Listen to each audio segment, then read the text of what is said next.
The candle is good for another hour, perhaps two if you are careful with it.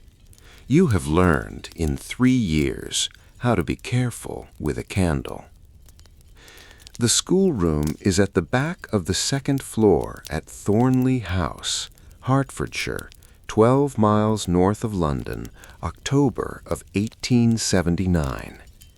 The family rooms are south. The servants' staircase is north.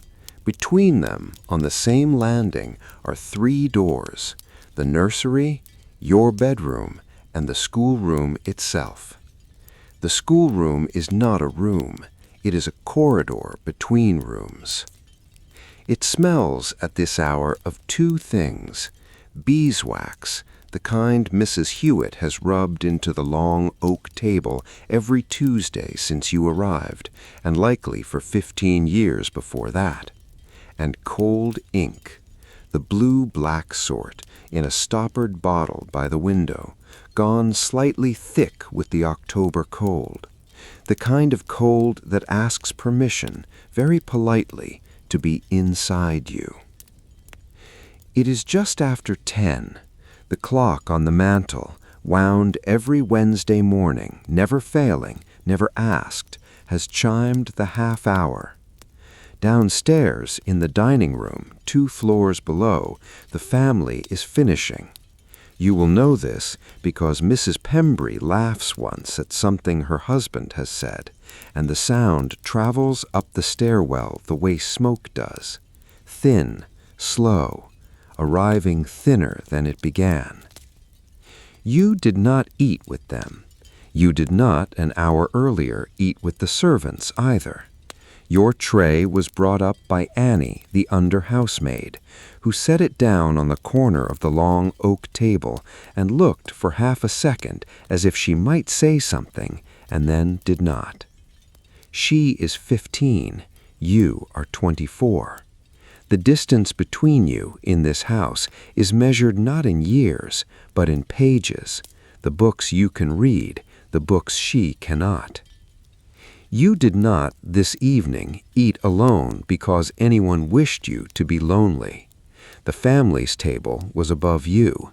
The servants' was below you. You belonged to no table.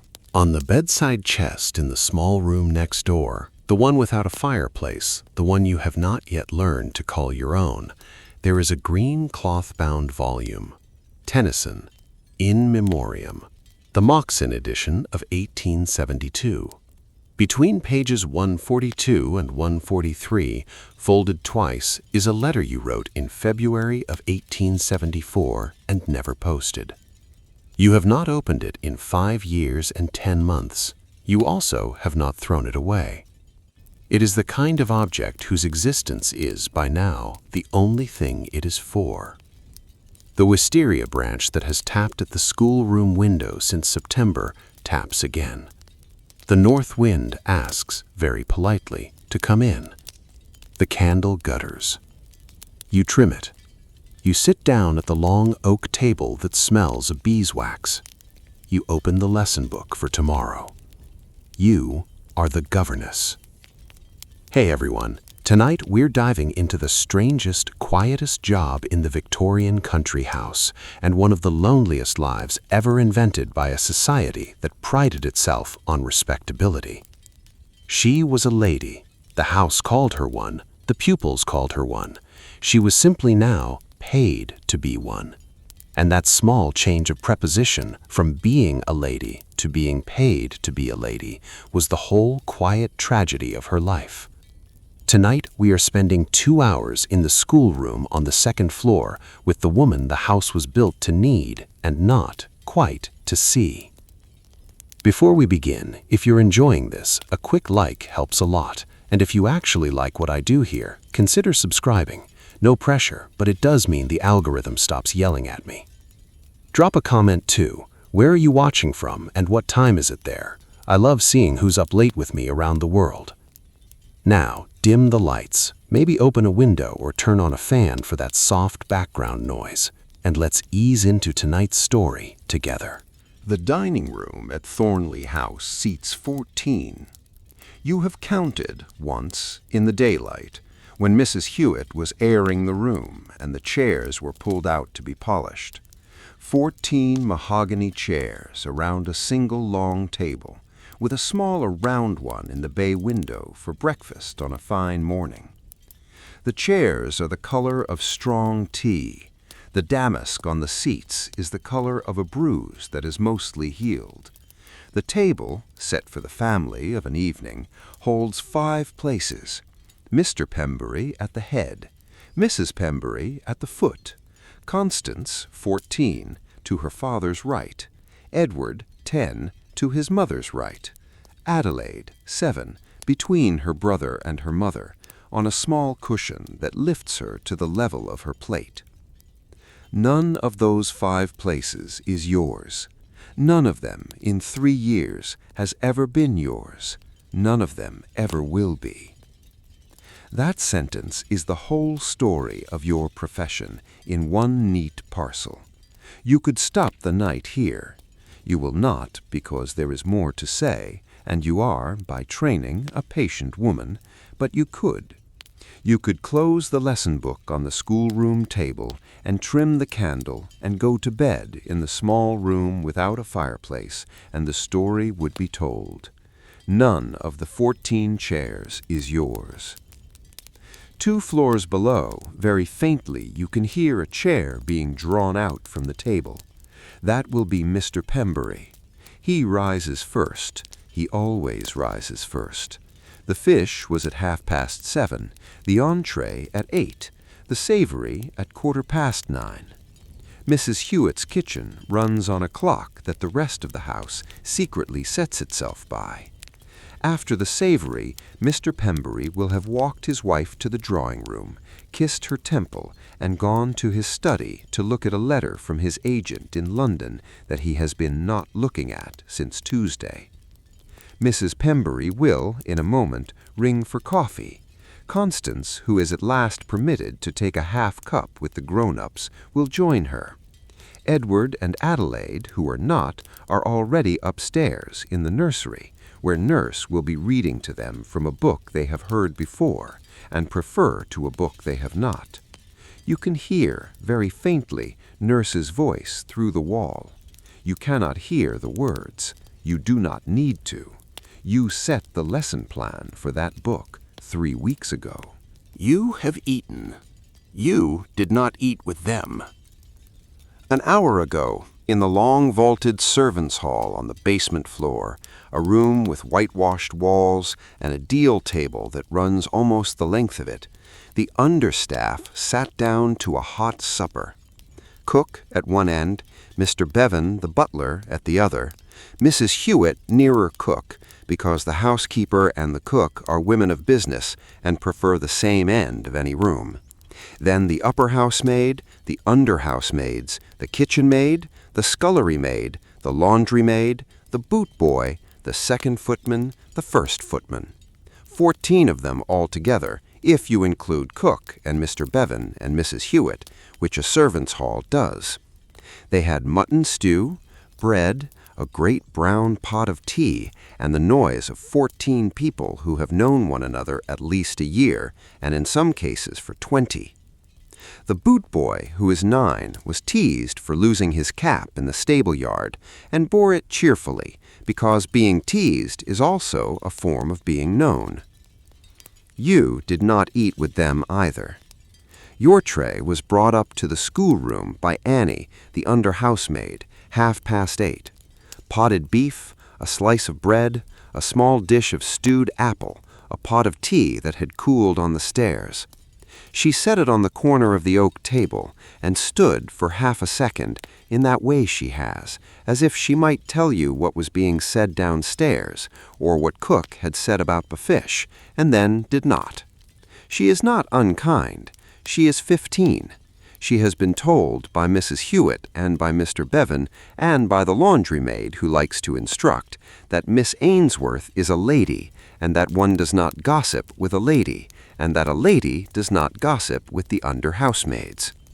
She has been told this so many times that it is, by now, a fact of the building, like the squeak in the 11th stair or the draft from under the schoolroom door. She set the tray down, she bobbed, she left. You ate standing at the window. The family's table was above you. The servants' table was below you. You belonged to no table. That is the paradox of your situation, and it is also, technically, your job description. Because the woman who runs this house, the woman who has rung just now 2 floors below for coffee, could not have employed a servant to teach her daughter French. A servant would not, by Mrs. Pembury's careful definition, have known French. And she could not have employed a friend, because a friend would not have accepted £28 a year. So she employed you, a lady by birth and by education, and by every cue of speech and dress, who would do the work of a servant because she had to, and would speak the language of a lady because she could. A lady-shaped object that fit into the gap in the house's furniture where neither a friend nor a servant could go. For this you are paid. You are also fed and slept and given the small room next to the schoolroom that does not, in October, have a fireplace, on the entirely defensible grounds that the schoolroom itself has a fireplace next door, and the warmth, in principle, travels through the wall. It does not. The wall is plaster on lath, and the schoolroom fire is allowed to die at 9. By midnight, the small room is the temperature of the orchard outside it. You have learned in 3 years to sleep in 3 layers of wool and to lay your dressing gown over the counterpane as a kind of insulation. You are not in any of this badly treated. That is the part that takes the longest to explain, because it is the part that is hardest to explain to anyone who has not lived it. You are not beaten. You are not shouted at. You are not, in any visible sense, unkindly used. Mrs. Pembury inclines her head to you in the corridor and says, "Good morning, Miss Ainsworth," and means it. Mr. Pembury, on the rare evenings he is at home, calls you Miss Ainsworth with the same considered politeness he gives the rector, who is also not, after all, his social equal. Mrs. Hewitt, when she passes you on the back stair, says Miss Ainsworth, in a tone that is not warm, but is not cold either. The tone of a woman who has worked out, over 20 years of service, the precise amount of warmth a housekeeper may offer a governess without offending either side of the wall.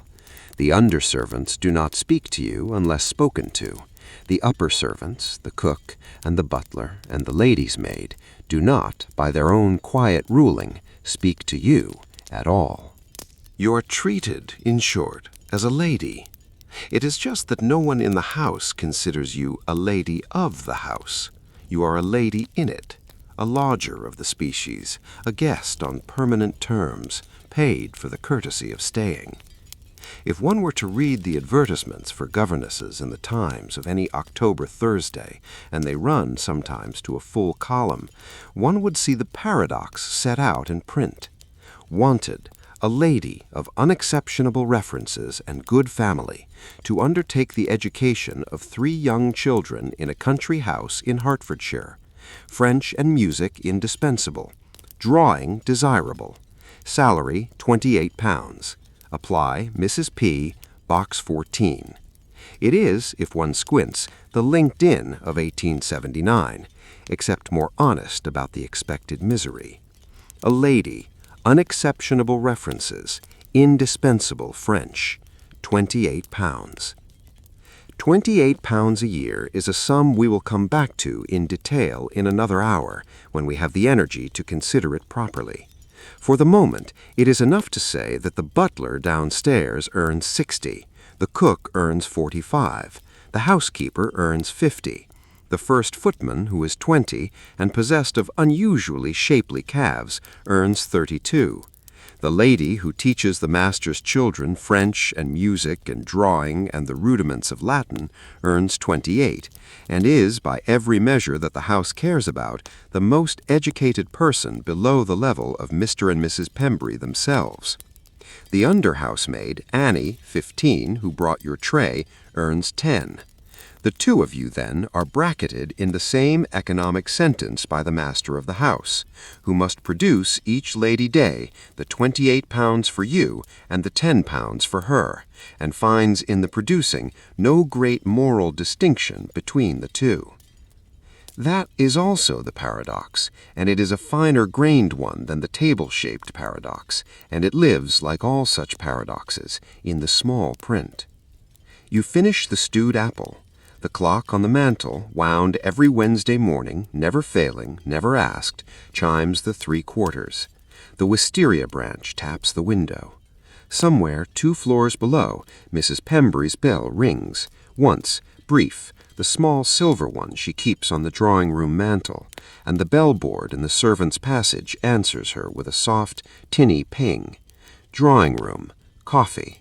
Annie or the second footman will be on the way up.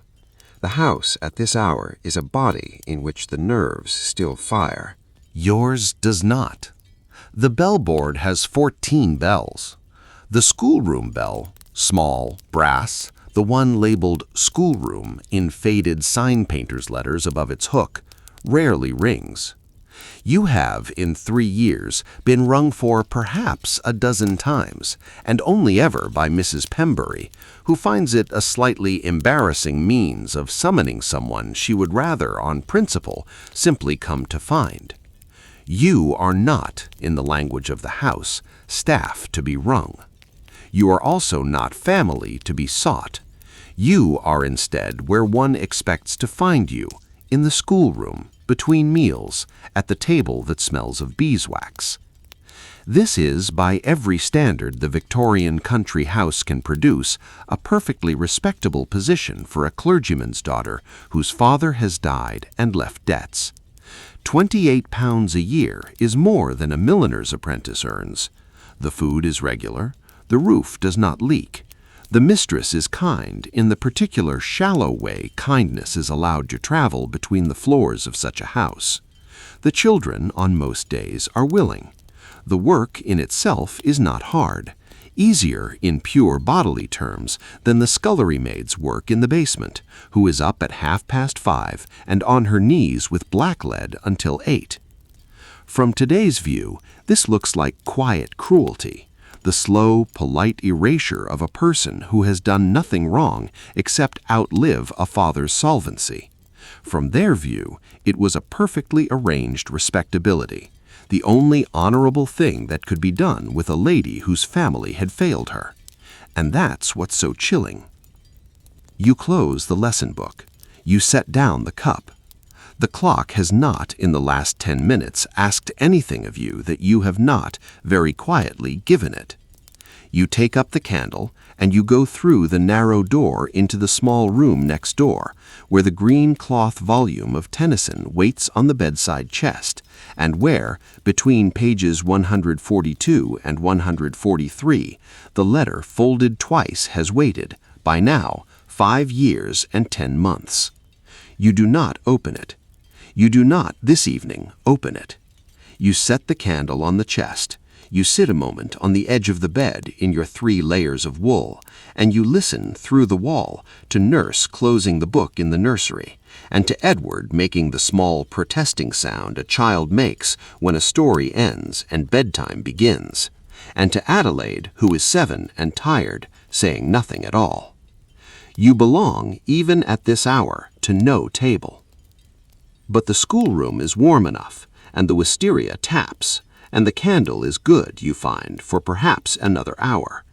You have learned in 3 years how to be careful with a candle. 8:30 in the schoolroom, and you are already there. You have been there since 7, in the cold, quiet hour before the children arrive, because the schoolroom in the cold, quiet hour is the only room in the house that, briefly, belongs to you.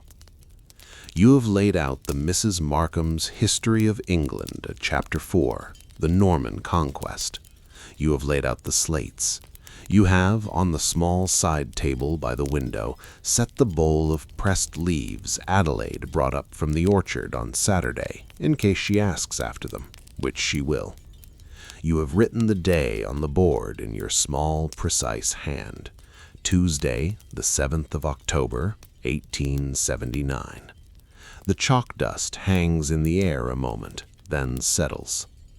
You have, in the small, private way of a person to whom no one will say good morning before 8:30, hummed a single bar of a tune your father used to sing in the parlor at Winchester, and broken off in the middle of it, as you always do, before the line about the boatman and the river. The clock on the mantel, wound every Wednesday morning, never failing, never asked, chimes the half-hour.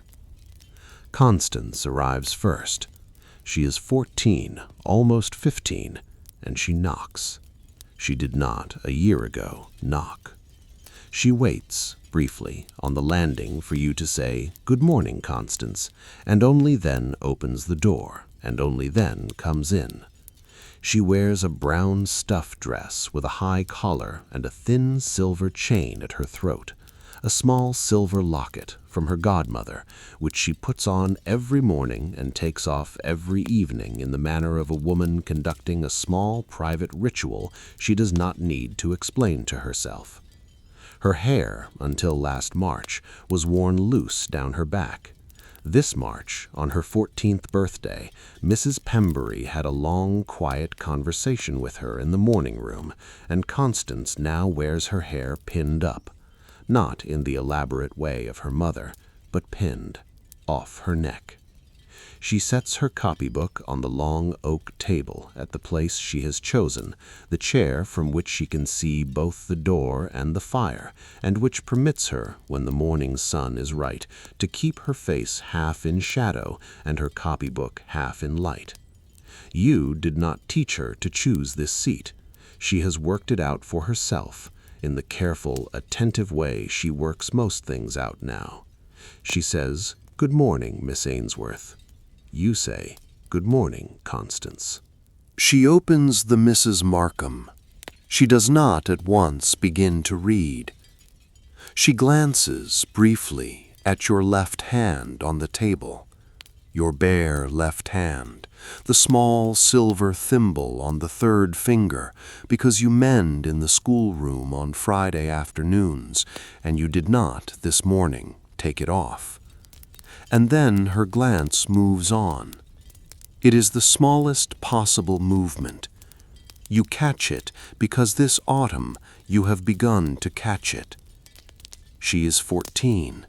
She has begun to notice, in the careful, attentive way she notices everything else, that you are 24, and that you are unmarried, and that you are in this house, and that her mother, who married at 20, was not, at 24, in this house, and that her Aunt Charlotte, who married at 22, was not, at 24, in this house, and that Lady Brenton, who came to dinner in September, was not, at 24, in this house.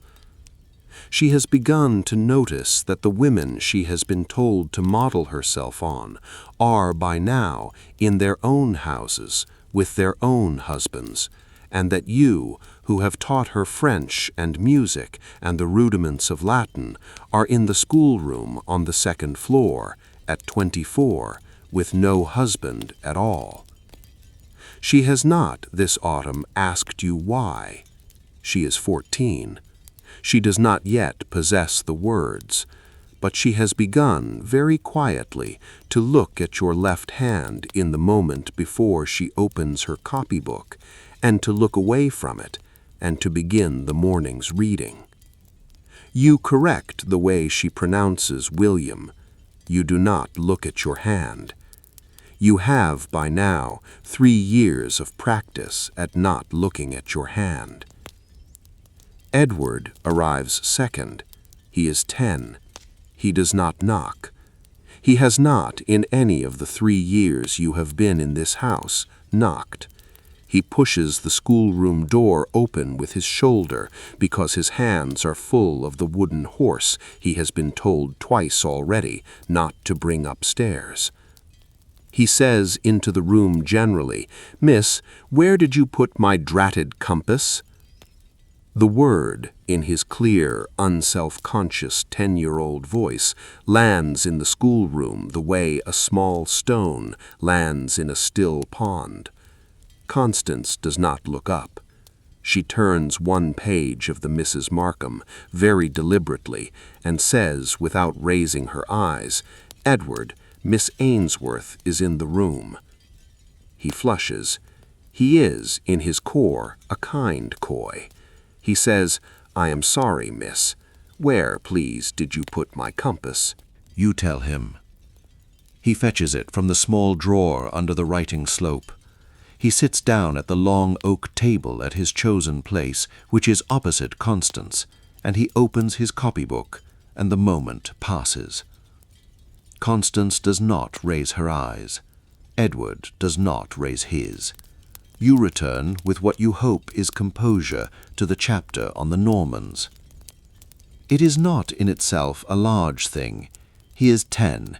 He has heard the word in the stable-yard from one of the grooms, and has been keeping it since Friday in the back of his mouth for a moment in which it might be tried out. He has chosen the schoolroom at 8:30 on a Tuesday because the schoolroom, on the whole, is the safest room in the house to try out a word that in the dining-room would cost him a quiet conversation with his father. He has not, in choosing the schoolroom, meant any of it personally. He is 10. But the word in the schoolroom was tried out on you, not on Annie, who would have laughed, not on Mrs. Hewitt, who would have boxed his ears, on you, because you are, in the careful arithmetic of a clever 10-year-old boy, the adult on whom such words may be tried out. You are the practice room. In 10 years he will be in his uncle's chambers reading for the bar, and the only words he tries out then will be the ones the bar has already agreed to.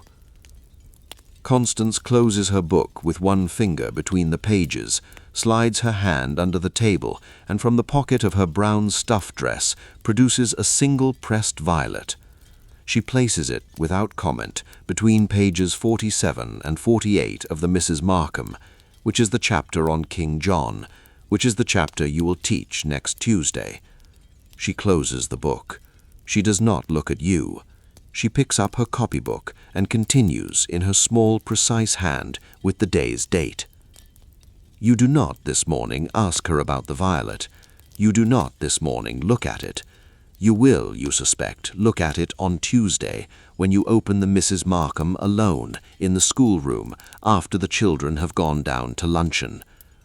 The violet was picked, you suspect, in the orchard on Saturday, in the bright, thin October sunlight, by a 14-year-old girl who has begun to suspect something about the woman in the schoolroom that she does not yet possess the words for, and who is this autumn finding small wordless ways to say it. Adelaide arrives third. She is 7. She runs. She runs into the schoolroom with her hair ribbon trailing, because the bow you tied for her at 8 has come undone, and she has discovered this on the stairs and has decided that the schoolroom is the place to repair it. She climbs into the chair next to Constance and presents the back of her head to you. You set down the chalk. You retie the ribbon. It is yellow silk, slightly crushed from a pocket. It smells faintly of the orchard, of the pressed leaves on the side table, and of the apple Adelaide ate on Saturday, and of the small private childhood of a 7-year-old who does not yet know that in 11 years the woman currently tying her hair ribbon will be tying the hair ribbon of someone else's daughter in a different schoolroom, in a different country house, because the woman currently tying her hair ribbon will not, by then, be permitted to tie it any longer. Adelaide says, "Good morning, miss," in the cheerful, full-throated voice of a child who has, as yet, no fear of you and no fear of anyone. You say, "Good morning, Adelaide," and you mean it more than you ought. She kisses Constance once on the side of the head because she is 7 and is permitted in the schoolroom to do things that in 4 years she will not be permitted to do. Constance does not stop her. Constance at 14 has stopped doing it herself, but Constance at 14 has not, you notice, asked Adelaide to stop. The kiss is allowed. The kiss is, on the whole, the first of the small mercies of the day, not in any large sense given to you, but given in the schoolroom in front of you, and therefore yours to keep as well. You open Mrs. Markham at Chapter 4. The clock on the mantel chimes 9. The wisteria taps once at the window in a small north wind that has come up since dawn. Edward reads when called on in the clear, unself-conscious voice of a clever boy who has not yet learned to be self-conscious about anything. Constance reads when called on in the careful, measured voice of a young woman who is rehearsing without admitting to herself that she is rehearsing for a drawing room she will be the mistress of in 5 years or 6. Adelaide leans against Constance's shoulder and falls briefly asleep, because she is 7, and because the schoolroom in the late morning sun is warm, and because there is in this room no one she has reason to be afraid of. You belong at this hour only and entirely to this room, which is, you have learned in 3 years, the best one can hope for in a house in which one belongs to no other. Lady Day in the country is the 25th of March. It is the day rent is paid, leases are signed, servants engaged, and quarterly wages laid out on the master's desk in small piles of paper and silver. In 1879, it was a Tuesday. The March light that morning was thin.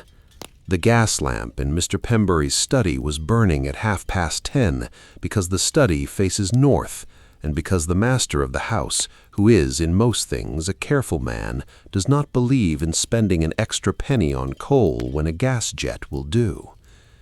You stood that morning on the rug in front of his desk. He cleared his throat.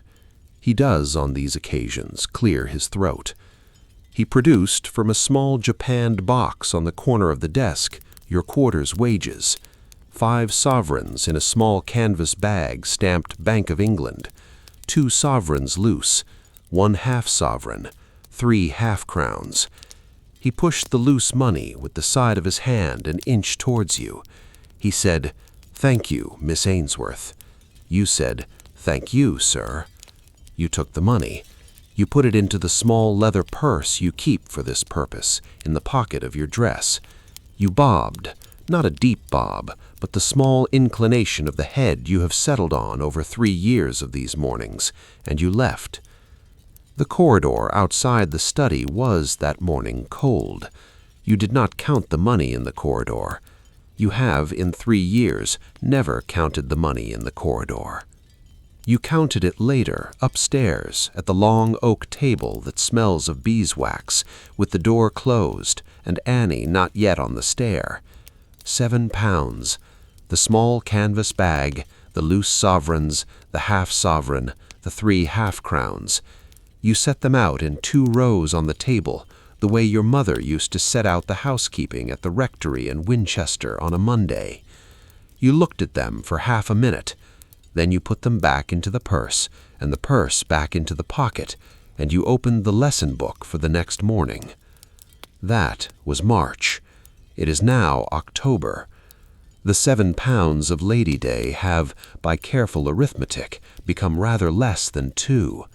The next £7 will not arrive until the 24th of June, which is Midsummer Quarter Day, and which, for a governess, is the slow, patient mathematics by which a year of one's life is converted into the means of staying alive in it. The small leather purse lives by day in the pocket of your dress. By night, it lives in the right-hand drawer of the writing slope under the schoolroom window, between 2 other objects, which, between them, tell most of what the purse is for. The first object is a dressmaker's bill, folded once. Mrs. Linton of Winchester High Street, who knew your mother. 2 gowns made up in February, one of brown stuff, one of gray merino, the stuff and the merino bought from Hayward's in the town. £3, 17, 6.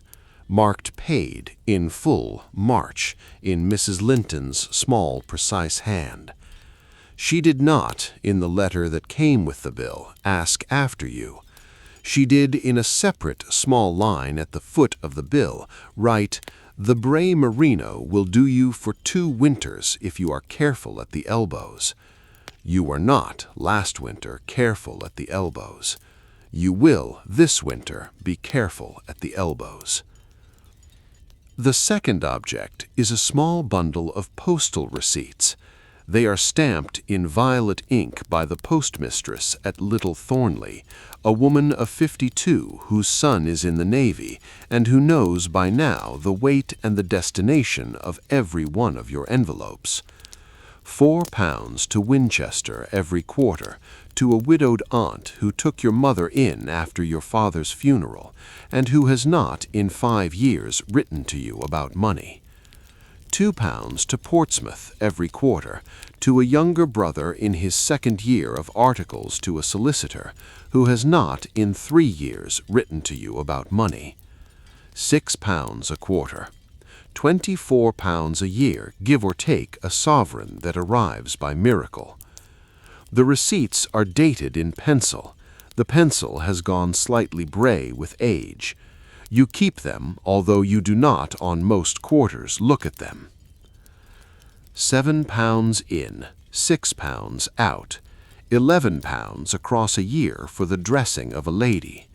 £1 left, in coppers and a half-crown, and the occasional small silver 6pence, which goes into the 3rd object in the drawer, which is the only object in the drawer you have, in 3 years, given a name to. The tin blocks. It is the small tin box that arrived 3 years ago with a pound of tea from your aunt in Winchester. It has Maserati stamped on the lid in faded blue. The tea you finished in your first month. The box you kept. By October of 1879, it holds £3, 11 shillings and a halfpenny, which is the entire savings of 3 years of careful private mathematics, and which is by another careful private mathematics you have not yet asked to look at squarely, the cost of a railway ticket from Hertfordshire to Winchester and back, 3rd class, with 5 shillings left for a hansom from the station. You do not, on most quarters, count the tin box. You have, in 3 years, counted it twice. Once in the spring of 1877, the week you arrived, when the sum was 8 shillings, and once in the autumn of 1878, after the news arrived from Portsmouth that your brother had passed his first examination. Both times you put the lid back on. Both times you closed the drawer. You have not, since 1878, opened the box. £11, then, for the dressing of a lady. £24 for the keeping alive of 2 people in 2 other towns. £1, slow and quiet, for the small tin from a parcel of tea. £28, the wage, in the cool legal grammar of 1879, of a domestic servant of the higher order. The wage, in the warm private grammar of the schoolroom, of a person about whom the house does not, at any hour, use the word future. Mr. Pembury, when he engaged you, did not ask after your future. Mrs. Pembury, who is kind, has not asked after it. The children have not asked. Mrs. Hewitt, who is the wisest woman in the house, has on one occasion looked at you across the back stair landing with an expression that contained the word, and turned away before producing it. You are not, in the careful grammar of Thornleigh House, a person who has a future. You are a person who has a position. The two are, in this house, separate nouns. There is a sentence about this. You did not, when you first heard it, know it was about you. It was December of 1875. You were 20. Your father had been dead a year and a half. You were sitting in the front pew of St. Cross in Winchester at the morning service on the second Sunday of Advent. The rector, a thin, kind man who had succeeded your father, was preaching on the parable of the talents.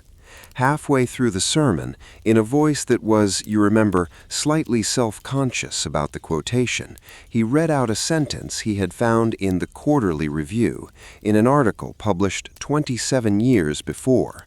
He attributed it, properly, to a Lady Elizabeth Eastlake.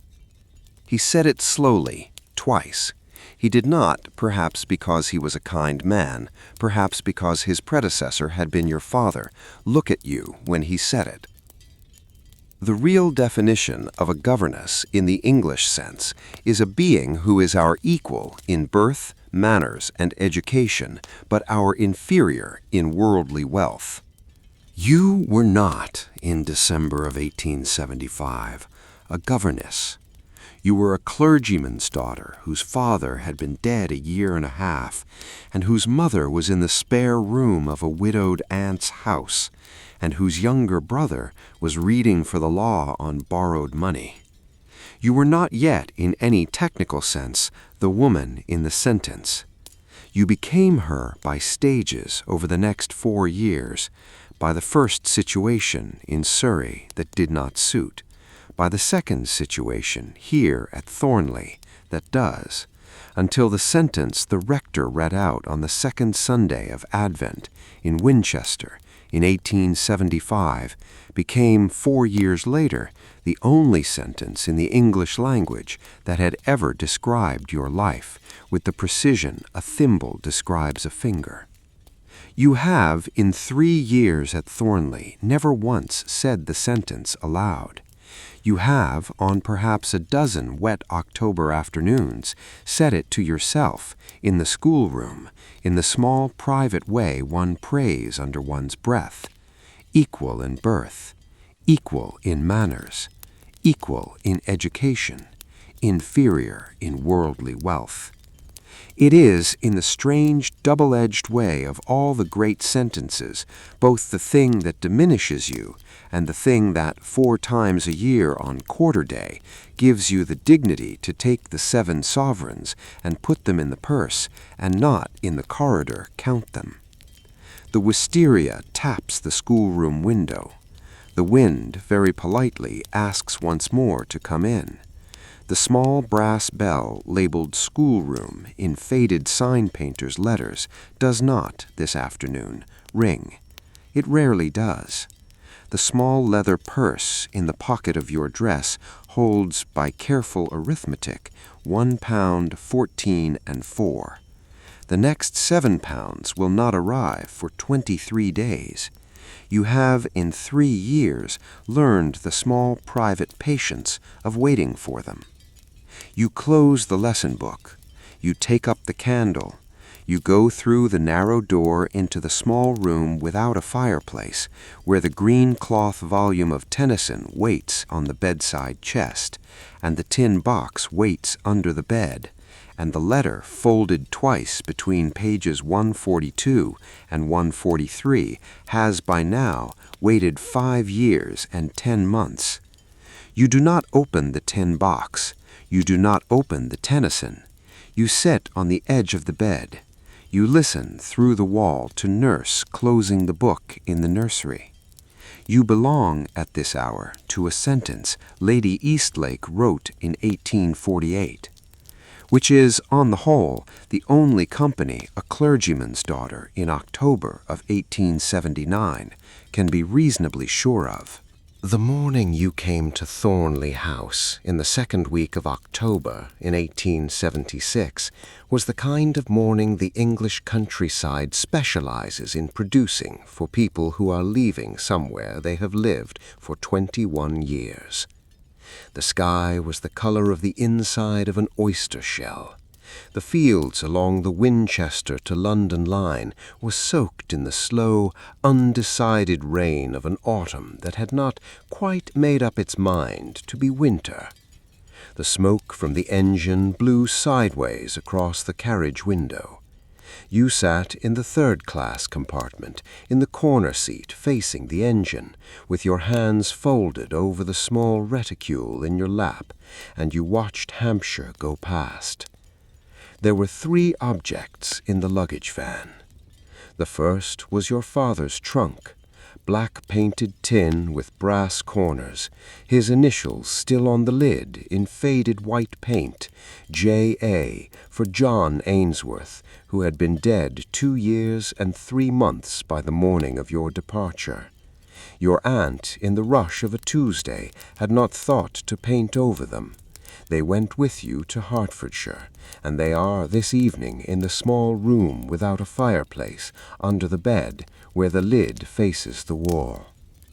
The second was your writing slope, polished walnut, given to you by your father on your 18th birthday, with the small brass lock that has, since 1875, not turned, because the key was lost in the spring of that year. Inside it, on the morning of the journey, was the green cloth volume of Tennyson, Moxon, 1872, and between pages 142 and 143 a letter folded twice that, on the morning of the journey, you did not, in the corner seat facing the engine, look at. The third was the small tin from a parcel of tea. Your aunt had pressed it into your hand at the platform at 7:30, with the parcel in brown paper under your other arm. Mazawaffy on the lid, in faded blue. For your tea, my dear, in case the housekeeper is mean about it. The tin was, on the morning of the journey, full of tea. It is now, 3 years and 1 month later, in the right-hand drawer of the schoolroom writing slope, holding £3, 11 shillings and a halfpence, and is the only object in this house you have, by your own private grammar, given a name to. 3 objects. The rest, the gowns, the linen, the Sunday silk, the photograph of your father in a black frame, packed themselves around the 3 because they were the things one took in October of 1876, when one was 21 and had no idea, in an honest sense, where one was going. You arrived at Watford Station at 2:30. The Pemburys' second coachman, a man called Bevan, who is not Mr. Bevan, the butler, and whom you have, in 3 years, learned not to confuse, was waiting on the platform with a small dog-cart and the patient face of a man who had been waiting since 1. He did not ask whether you had eaten. You had not. He did not ask whether you were tired. You were. He drove you 8 miles north through the lanes in the slow rain, and halfway he pointed with his whip at a low, spreading sycamore in the corner of a hayfield. That's Pembury land begins. You said yes, and he said nothing further until the gatehouse at Thornleigh came in sight at 3:30. Thornleigh House, on the afternoon of your arrival, looked exactly as Mrs. Pembury's letter had said it would.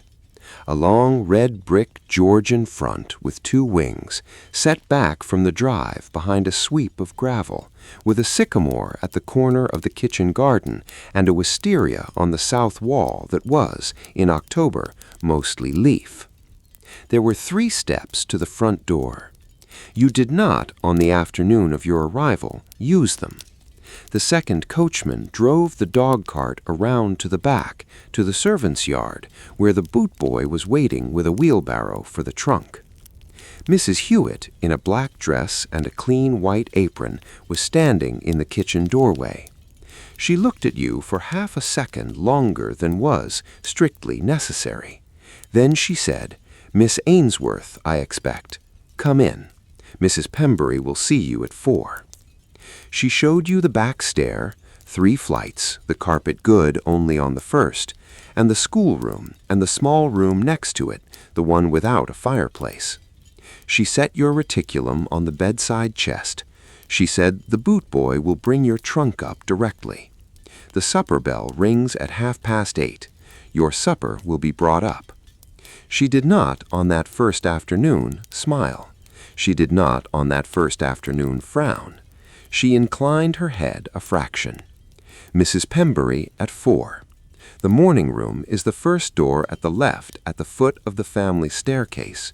Try not to be late. Then she left. You sat on the edge of the small bed, in your traveling dress, with your gloves still on, and you did not cry. You had been not crying since 7:30 that morning, when your aunt had pressed the small tin of tea into your hand on the Winchester platform. You had become, in 7 hours, very good at it. You stood up, you took off your gloves, you smoothed the front of your traveling dress. You went downstairs to the morning room, the first door on the left at the foot of the family staircase, and at 4 o'clock, on a yellow silk sofa under a west window, you met the woman who, for the next decade of your life, would be the person who decided most of what your weeks looked like. Mrs. Pembury was 38 years old and the mother of 3. She had a small, careful face and a manner you have since come to understand as the manner of a woman who has engaged 5 governesses and lost 3 to marriage and 2 to homesickness, and who has learned by practical experience to do the engaging without becoming personally attached to the engaged. She asked you to sit. She asked briefly after your journey. She asked more briefly after your education, French, music, the rudiments of Latin, and she accepted the short, careful answer you had prepared. She told you in a small, precise sentence she had clearly said before that your salary would be £28 the year, paid quarterly, that the children would be brought up at 8:30. She said Miss Ainsworth twice in the course of the conversation. The third time she might have said it, she did not. She said instead in a quieter voice, and you have, in 3 years, never been able to decide whether the quieter voice was kindness or its careful imitation. She said, "I am told, Miss Ainsworth, that your given name is Margaret." You said, "Yes, ma'am." She looked at you for half a second in the slow yellow afternoon light from the west window. Her hand on the silk arm of the sofa did not move. The clock on the mantel, a small ormolu clock, you remember it precisely, ticked once. She said, "A pretty name." She stood up. You stood up. She shook your hand once, very briefly. "Welcome to Thornleigh, Miss Ainsworth. The children will be brought up in the morning." She did not, after that afternoon, ever again call you Margaret. The house, after that afternoon, has never, in any voice, called you Margaret. Mr. Pembury, on Lady Day mornings, says Miss Ainsworth. Mrs. Hewitt, on the back stair, says Miss Ainsworth. Mr. Bevan says Miss Ainsworth. Annie says Miss. The children say Miss. There is, in the careful grammar of Thornleigh House, no one, not one person in 3 years, who has, since that yellow afternoon in the morning room, used the name your father chose for you in the spring of 1855, 3 days before he carried you to be baptized at St. Cross. Except once or twice a year, in an envelope. My dear Margaret, your aunt at Christmas. Yours, with much love, your brother. And, dear Margaret, I think of you often. Portsmouth, the spring of last year. You read the postscripts twice. You folded the letters. You put them in the small dressing case under the bed. You did not, in the schoolroom that evening, weep. You are in this house, Miss Ainsworth. You will be in this house, Miss Ainsworth, until the day you leave it. You went back upstairs that first afternoon at 4:30. The trunk had arrived. The boot boy had gone. The small room without a fireplace smelled of the long disuse of an attic room that had been swept and aired, but not, in any warm sense, lived in. You opened the trunk. You took out the writing slope. You set it on the bedside chest. You opened the lid. You took the small pencil from inside, the one your father had sharpened the week before he died, and on the underside of the lid, in the small, precise hand your mother had taught you in the year she was still well, you wrote, very lightly in pencil that you could, if you needed to, rub out. Margaret Ainsworth. Thornleigh House, October 1876. You closed the lid. It is, 3 years and 1 month later, still there. You have not, in 3 years, opened the writing slope from the inside. You have not, in 3 years, written it again. You did not, on the afternoon of your arrival, need to. You wrote it once in pencil on the underside of a lid you would close behind you for the rest of your time at Thornleigh. And you carried the small private fact of having written it like a coin in a pocket, all the way through 3 years of Miss Ainsworth, and you do, on most October evenings in 1879, still carry it. The clock on the mantel, the schoolroom one, not the ormolu one in the morning room, chimes the half-hour. The wisteria taps the schoolroom window. The candle is good, you find, for perhaps another hour. You have learned in 3 years how to be careful with a candle. Tuesday morning, the 7th of October, 1879, 8:30. Constance has knocked. Edward has not. Adelaide has run in with the yellow silk ribbon trailing, and you have, in 3 years, never had a morning that began otherwise. Mrs. Markham's History of England is open at Chapter 4. The chalk on the board reads, in your small, precise hand, Tuesday, the 7th of October, 1879. The schoolroom clock above the fireplace, a plain ormolu under a glass dome, says 23 minutes to 9, which is not, by the long case clock in the front hall 2 floors below, the time. It is, by the long case clock, 26 minutes to 9. The schoolroom clock has gained 3 minutes since Wednesday. By Friday it will have gained 4. By Sunday, 9. On Wednesday morning, when Mr. Bevan comes up with his small brass key, the clock will be set right with a small adjustment of the minute hand, and a small adjustment of the silence in which the adjustment is made. He will nod at you once. He will not speak. He will leave. He has done this for 3 years. You do not, in 3 years, know why. You teach the Normans. Edward reads. Constance reads. Adelaide, at the small table by the fire, copies the alphabet onto a slate. The ormolu clock makes the small sound that is not, technically, a chime. At 9:15, the door opens without a knock. It is Mrs. Pembury, who has remembered that Constance is to have a new pair of indoor shoes for the winter, and who wants to ask Constance in front of you what color she would like them in. Constance says, "Brown, please, Mamma." Mrs. Pembury says, "Brown, then, my darling," and inclines her head a fraction to you. "Do excuse the interruption, Miss Ainsworth," and leaves. The door does not close behind her. You stand up. You close it. You return to the Normans. At 9:30, the door opens without a knock. It is the second housemaid, with 2 letters and a small package for the schoolroom. The letters are for you. One in your aunt's hand from Winchester.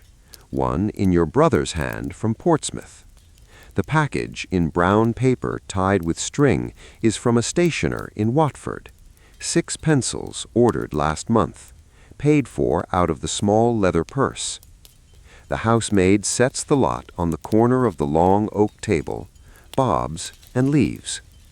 You do not, in front of the children, open the letters. You move them with one finger to the edge of the table nearest your chair. They will wait until 12.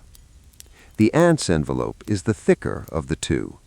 You have, in the half-second of moving it, registered the thickness without looking at it, the way one registers the weight of a coin without looking at it. And you have, in 3 years, learned not to think about what a thick envelope from your aunt in October might mean until you are alone. At 10:15, Annie comes up with the coffee. She has, this autumn, begun to set the tray down with a small extra care. The cup is on the right of the saucer, not on the left. The spoon is laid across the rim, not in the saucer. She bobs, she leaves. You drink the coffee. You drink it alone at the long oak table, the way you have drunk it every weekday morning at 10:15 in 3 years. The work in the schoolroom is, in a phrase that has not, in 1879, been invented, and will not be invented for another 146 years, a kind of remote work, except that the meeting does not end, and the office is also your bedroom, and the head office is 2 floors below, and does not, in any honest sense, know your given name. You drink the coffee. You set down the cup. Constance, with her face half in shadow at the window side of the table, turns a page of the Mrs. Markham and does not look up. At 11, you move to the upright piano, which has not been properly tuned since 1874, and on which Constance is, by careful, patient stages, working her way through a Mendelssohn Lied ohne Worte in E-flat. The E above middle C is half a semitone flat. You have, in 3 years, learned to hear around it, the way one learns to hear around the small chronic cough of an old dog one is fond of. Constance plays the lead twice. The second time is better than the first. Her right hand on the second playing has stopped reaching for the keys and has begun, very lightly, to land on them, which is the small physical difference between a girl playing a piece and a young woman beginning to own it. You say so, not in those words, in the small, careful words a governess uses, and she does not, when you say so, smile. She nods, very slightly, and lifts her hands from the keys, and waits for the next instruction. She is 14. She is learning very precisely to receive a compliment without believing it has changed anything between the giver and the receiver, which is a skill she will need in 5 years or 6 in a drawing room in London she has not yet, in 1879, walked into. At 20 minutes past 11, the door opens without a knock. It is the undergardener by the wrong stair with a flat basket of forced hothouse violets for Mrs. Pembry's morning room. He has, by some miracle of country house architecture, come up by the back stair instead of by the service passage. He stops in the schoolroom doorway. He looks at the 4 of you, Constance at the piano, Edward at the table with his head down over Mrs. Markham, Adelaide at the small table by the fire, you standing by the piano with a hand half raised, and his face does the small, careful work of a man who has, in 20 years at Thornleigh, never been into a schoolroom in his life, and is, now, in the wrong one. His eyes, very briefly, go from the schoolroom map of Europe on the far wall to the plaster cast of a clenched hand on the mantel, and you can see him, in the half-second it takes, decide that whatever sort of room this is, he is, professionally, in the wrong of it. He says, "Beg your pardon, miss." He withdraws. The door closes behind him, the only door that morning to have done so without your hand on it. Adelaide laughs once, briefly. Edward does not look up. Constance, at the piano, plays a single light B flat with one finger, as if to mark the absurdity, and then folds her hands in her lap. You return to the lead. At 12, the long case clock in the front hall strikes. The schoolroom clock, gaining its 3 minutes since Wednesday, struck 3 minutes ago. The children stand. They gather their books. Constance bobs, the small, careful, almost adult bob she has been doing this autumn, in place of the bright, unself-conscious "Goodbye, miss" of last year, and leads Edward and Adelaide out of the room and down the family stair to luncheon. The schoolroom door behind them closes. You sit down. You do not, in the next 23 minutes, do anything. You do not, in the next 23 minutes, open the 2 letters on the corner of the table. You do not write the answer to your aunt that you have, since Saturday, been meaning to write. You do not, although the small parcel of pencils is sitting at your elbow and the string is loose, unwrap it. You sit. The wisteria taps. The schoolroom clock makes the small sound that is not technically a chime. Mr. Pembry, 2 floors below, in the family corridor, walks the 7 slow, patient paces from the foot of the family stair to the dining-room door, and each pace lands in the floorboard above your head as a small, flat thump. You count 7. He goes in to luncheon. The corridor is once more quiet. The schoolroom, in those 23 minutes, is the nearest thing in the building to a room of your own. It is not a room of your own. But it is, for 23 minutes, on a Tuesday in October, the nearest the building can be made to offer. You stand up. You go to the writing slope under the window, in the right-hand drawer of which lives the small leather purse, the dressmaker's bill folded once, the small bundle of postal receipts stamped in violet ink, the Maserati tin. And at the back, behind the tin, a small folded square of dried lavender and rose petals, tied in a scrap of black ribbon, given to you by your mother in the summer of 1873 in the rectory garden at Winchester, the last summer she was well. You open the drawer. You move the tin aside. You take out the sachet. You hold it half a minute. The lavender is, by now, a thin, patient memory of itself.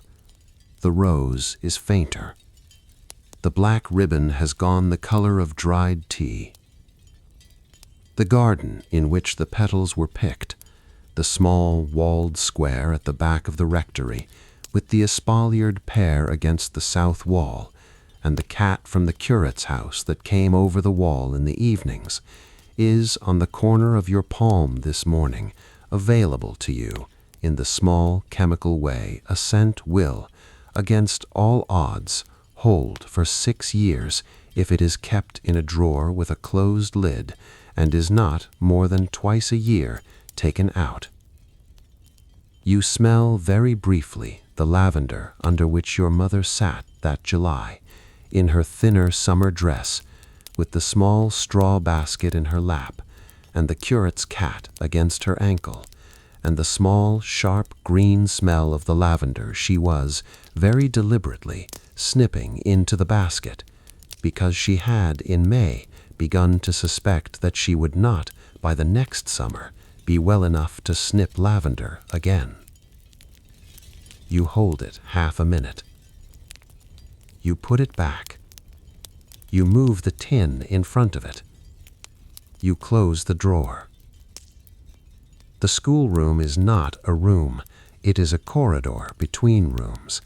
But the drawer, on the corner of a Tuesday in October, is, for the half-minute the sachet is in your palm, the smallest possible room a woman can be said to have.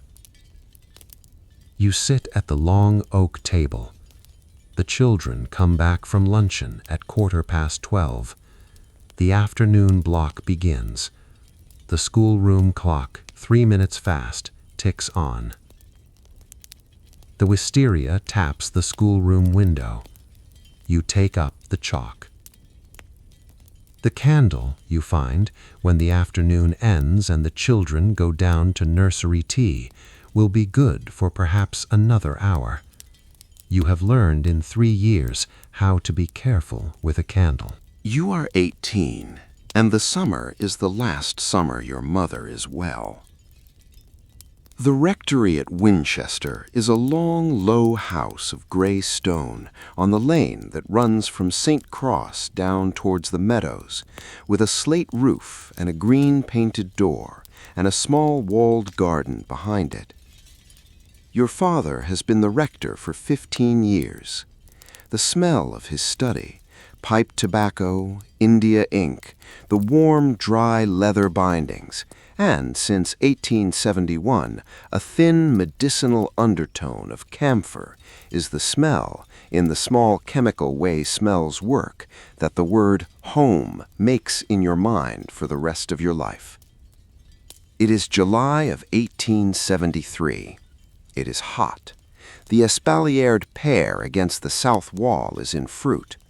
The bench under the lilac is where your mother sits on the afternoons she sits in the garden, which, since May, has been most afternoons. She wears a thin summer dress in pale gray blue, made in 1872. She has in her lap a small straw basket and a pair of garden scissors. She is snipping, very deliberately, the second crop of lavender. The curate's cat, an indeterminate gray thing called Hereward, who lives next door but has, by his own electoral process, decided that the rectory garden is also his, is against her ankle. You sit on the grass at her feet. She does not that afternoon say anything for a long time. She has, in May, begun to grow tired by the middle of the afternoon, and tired in a way that does not, by evening, lift. Dr. Lisle of Winchester has, in June, told her with careful politeness that the summer must be passed quietly. He has not, in your hearing, said the word he means. You, by the second week of July, know the word too. You do not, that afternoon, say it. She says at last, "Margaret, my dear, hand me the black ribbon out of the basket." You hand it to her. She ties it twice around the small linen square she has been folding. She sets the sachet into the corner of the basket. She says, "That one is for you. Put it in a drawer where the lid closes properly. The lid is the thing. A drawer with a poor lid does no good at all." You say, "Yes, Mama." She says, "And the lavender is for keeping. I have, you see, taken rather more than I shall need." You do not, in the garden, weep. You have learned, in the 8 weeks since Dr. Lisle's visit, the small, useful trick of holding your face still in case your mother is looking at it, which she is this afternoon, although she is also looking at the lavender. The cat is asleep. The pear is yellowing. You sit on the grass. She dies on the 3rd of December. The funeral is on the 7th, in the parish church at St. Cross, on a morning of thin, freezing rain. Your father reads the burial service in the small, steady voice he has, in 15 years of burying other people's wives, never once allowed to fail him. He reads the lesson. He says very clearly, "I am the resurrection and the life, saith the Lord." And at the Lord his voice catches. It is not a long catch. It is the smallest possible catch of a voice that has, in 15 years, never been allowed to catch. The congregation, in the small, careful way of an English country parish, does not move. The senior canon at the cathedral, who has come down from the close that morning, half rises in his pew and then sits back down. The curate, A young man you have not yet in the front pew properly looked at finishes the verse for him in a voice you can hear is steadier than it has any right to be. Your father takes the verse back at whosoever believeth in me. You hear behind you your aunt sob once. You hear beside you your brother Edward, 16, in his cathedral school suit, not breathe for the count of 3. You sit. You hold your face still. You have, by then, 14 weeks of practice. After the funeral, in the south aisle, the senior canon takes your aunt's hand. He presses something small and folded into it. She closes her fingers over it. She does not, in your sight, open them. You think, at 18, that he has given her a sympathy card. You think it for 2 years. You learn in the March of 1876, in a letter your aunt sends you at Surrey, that what the senior canon gave her that morning in the south aisle was a banker's note for £60, and the note represented the writing off of 2 private loans your father had taken from the cathedral chapter in the autumn of 1874, and a clear request, in a hand your aunt knew well, that the writing off should never be mentioned to you. That is the first of the small mercies. You did not, in December of 1873, know it was a mercy. You did not know until March of 1876 it had happened. Your father survives your mother by 18 months. The rectory, in those 18 months, becomes a house in which the kitchen accounts go unkept and the wine merchant's bills go unanswered. He does the parish work. He writes the sermons. He buries the dead. He does not, in 18 months, look into the household ledgers, because the household ledgers had been hers, and to look at them is, in the small private way of men who have lost their wives young, the one thing he cannot bring himself to do. He dies in the 2nd week of February 1875, in his study, in his chair, with the camphor on the small table beside him and a Tennyson open across his knee. Hereward, the cat, who in 17 months has crossed the wall from the curate's garden into the rectories twice a day, is asleep on the rug at his feet. Mrs. Linton from the village finds him at 6:30 in the morning. The curate, when she sends for him, comes in within 10 minutes, in his shirt sleeves with no collar. He goes into the study. He closes the door. He sits with your father's body for an hour, alone, before the doctor arrives. His name is Henry Reading. He is 24. He had come to the parish in the September of 1873, 3 months before your mother died, and had, in the 18 months of your father's slow survival, taken on more of the parish work than a curate is, strictly, asked to take on, and had done it without making your father feel that he was being taken on for. He gives you the Tennyson on the afternoon before your father's funeral. It is the 17th of February. You are alone in the rectory hall. The mourners' carriages are not yet in the lane.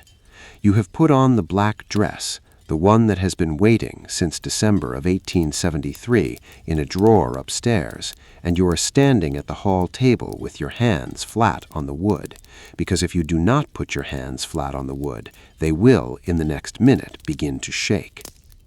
He comes in by the green-painted door. He has a small worn leather satchel, the one he carries his sermons in. He sets it on the hall table. He takes out a green cloth-bound book, almost new. He sets it next to your hands. He says, very quietly, "I thought you might want it, Margaret. It is the book I have been reading this last winter. It seemed to me this morning that you might want it more than I do." You say, "Thank you, Henry." He nods once. He picks up the satchel. He does not, in the hall, say anything else. He goes out by the green-painted door to the lane, where the first of the mourners' carriages is now turning the corner. You stand at the hall table with your hands flat on the wood. You do not, in the hall, open the book. You take it upstairs. You put it in the small dressing case under your bed. You go back down to receive the mourners. He does not, in the 7 months between February of 1875 and your departure for Surrey in September of 1875, ask you for the book back. He does not, in those 7 months, ask you for anything else. He does, once. In February of 1874, the spring after your mother's death, the year before your father's, in a quiet conversation in the rectory garden by the espaliered pear, with the lilac not yet out and the bench under it still wet from the morning's rain, he says one sentence to you. He says it without looking at you, his hands in the pockets of his coat, his eyes on the lilac that is not yet out. He says, "If, when this is over, you should ever wish to be asked something, you have only to write." You say, "Thank you, Henry." You do not, in February of 1874, write. You do not, in the 7 months after your father's funeral, write. You do not, in the September of 1875, write. But on the night before you leave for Surrey, in your aunt's spare room in Winchester, by the light of a single candle, you sit at the small deal table by the window, and you do write. You write a single page. You read it twice. You fold it twice. You put it between pages 142 and 143 of the green cloth-bound Tennyson that is by then in your trunk. You blow out the candle. You leave for Surrey in the morning. You do not, in the 18 months at Surrey, post it. You do not, in 3 years at Thornleigh, post it. It is, on a Tuesday in October of 1879, still there. The wisteria taps the schoolroom window. The schoolroom clock, 3 minutes fast, makes the small sound that is not, technically, a chime. The lavender in the drawer of the writing slope is a thin, patient memory of itself.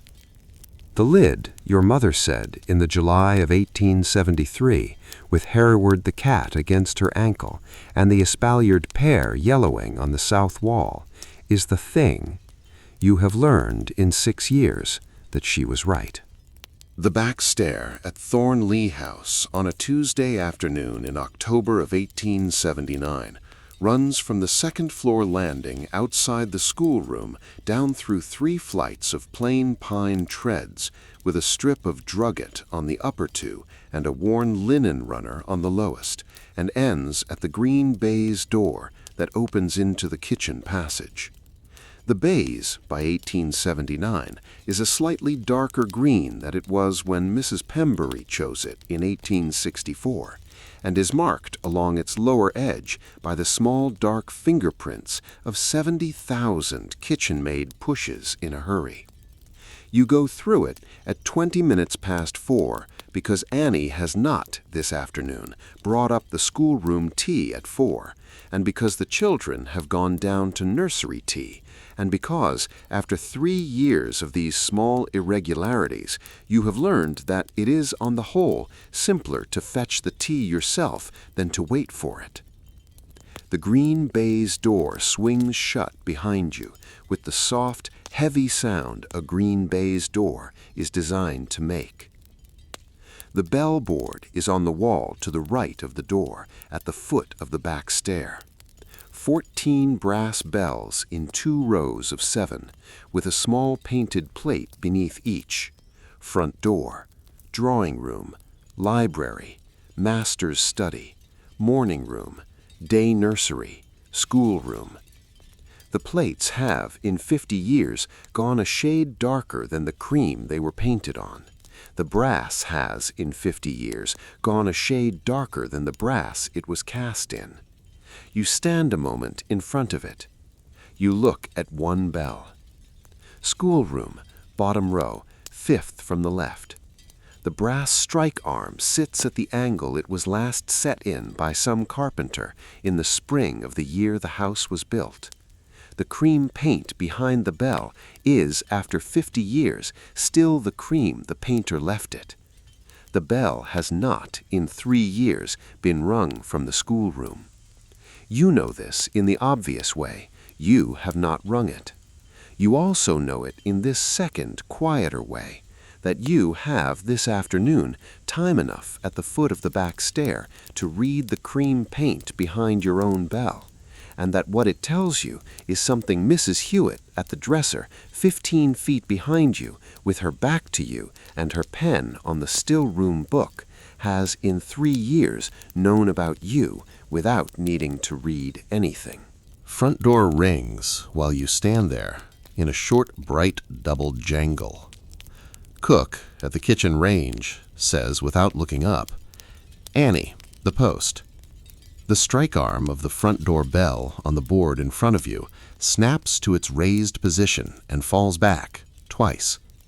Annie wipes her hands on the apron and goes through the passage. The whole transaction from the bellboard to the bundle of letters set on the corner of the kitchen table takes a minute. You move from the bellboard into the kitchen.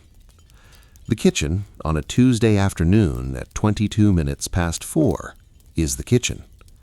Cook, at the range, is finishing the apple charlotte for upstairs dinner. The kitchen maid, a girl of 15 called Sarah, the second of a name in 3 years, who came from a village near Tring in March and is still, this October, learning the difference between a copper pan that needs salt and one that does not, is at the scullery sink, in front of a tin bath of greens that have, since 2, been waiting to be washed for the family's dinner. Mrs. Hewitt is at the dresser, writing in the still-room book. The light comes in by the high north window. It is the slow, careful, late-afternoon hum of a kitchen halfway between 2 pieces of work. Cook looks up. She does not say anything to you. She has not, in 3 years, said "Good morning, miss," to you precisely twice, both times on Christmas mornings, in the front hall, in the small annual reordering of the household, by which she comes upstairs once a year to be thanked by Mrs. Pembury. On both Christmas mornings, she has, after the thanking, handed you a small, clean, linen-wrapped package by a routing she has never explained, and which goes neither through Mrs. Hewitt nor Annie, but through Cook's own hands, directly to yours, in the small half-second of the household's annual softening, when Cook is for 2 minutes allowed up the family stair. The package is shortbread.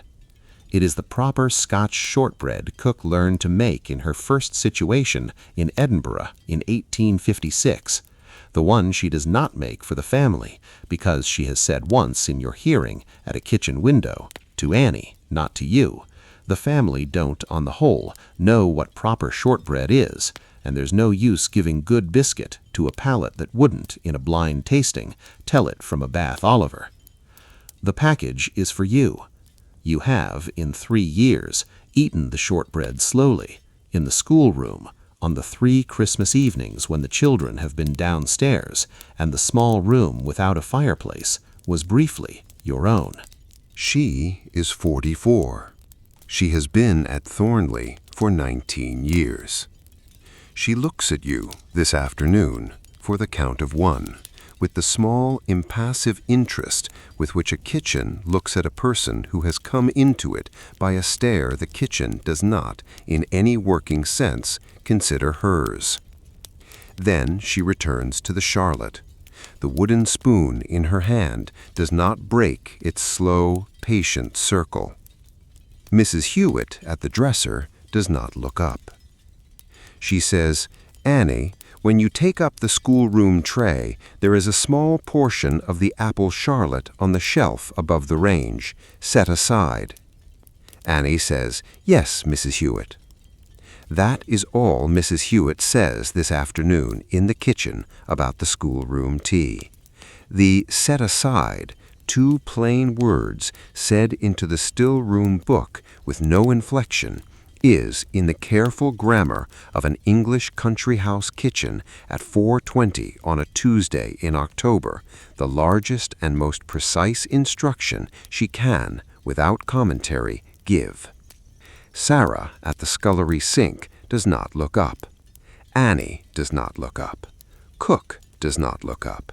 The two words pass through the kitchen the way a small, clean handkerchief passes from one hand to another, quietly, in full view, and without anyone in the room pretending to have seen them go. Above your head, in the family corridor 2 floors up, Mr. Pembury walks the 7 slow, patient paces from his study door to the head of the family stair on his way down to take tea with Mrs. Pembury in the morning room. Each pace lands in the ceiling above the kitchen as a small, flat thump. Sarah, at the scullery sink, pauses with her hands in the tin bath of greens. Cook, at the range, lifts the wooden spoon out of the apple charlotte and lays it across the rim of the saucepan. Mrs. Hewitt, at the dresser, does not stop writing, but her pen, between 2 letters, hovers a fraction of a second longer than is strictly necessary. You count 7. He goes down. Cook's spoon goes back into the charlotte. Sarah's hands return to the greens. Mrs. Hewitt finishes the word she was writing. No one in the kitchen has said anything for the count of 7. You have, in 3 years, observed this 7-pace pause from above. You have this afternoon observed it from below. You are not, in any working sense, the only person in the kitchen who has done both. Mrs. Hewitt, you have learned slowly in 3 years, observes most things in this house from both sides. It is perhaps the chief skill of an English country house housekeeper to live daily on the seam and to refuse daily to pick a side. She has, in 3 years, said your name aloud in the kitchen perhaps 4 times, and on the back stair perhaps 30, and the careful, precise fraction by which the kitchen number is smaller than the back stair number is, in the small private accounting of the housekeeper of Thornleigh House, the only acknowledgment she has, in 3 years, allowed herself to make of you that she would not, if asked, defend as having made. She turns a page of the still-room book. She says, without looking up from the page, "Miss Ainsworth, the kitchen will manage. Do go up." You say, "Thank you, Mrs. Hewitt." You go back through the green baize door, up the back stair, in the small pale line worn in the center of each tread by, among other feet, the 3 years of your own. Annie will follow with the tray in 3 minutes. The charlotte is on the shelf above the range. The kitchen at the foot of the stair returns to its accustomed small sounds: Cook's spoon, Sarah's hands in the water, the pen on the still-room book, the slow, regular tick of the kitchen wall clock that, unlike the schoolroom's, is exactly right. In the schoolroom, at 28 minutes past 4, the tray comes in. Annie sets it down. The cup is on the right of the saucer. The spoon is laid across the rim. The small white plate of apple charlotte is set on the right of the cup, the way Annie has this autumn begun to set things on the right. She bobs. She leaves. You sit at the long oak table. The wisteria taps the schoolroom window. The schoolroom clock, 3 minutes fast, makes the small sound that is not technically a chime. You take up the spoon. You eat the charlotte slowly.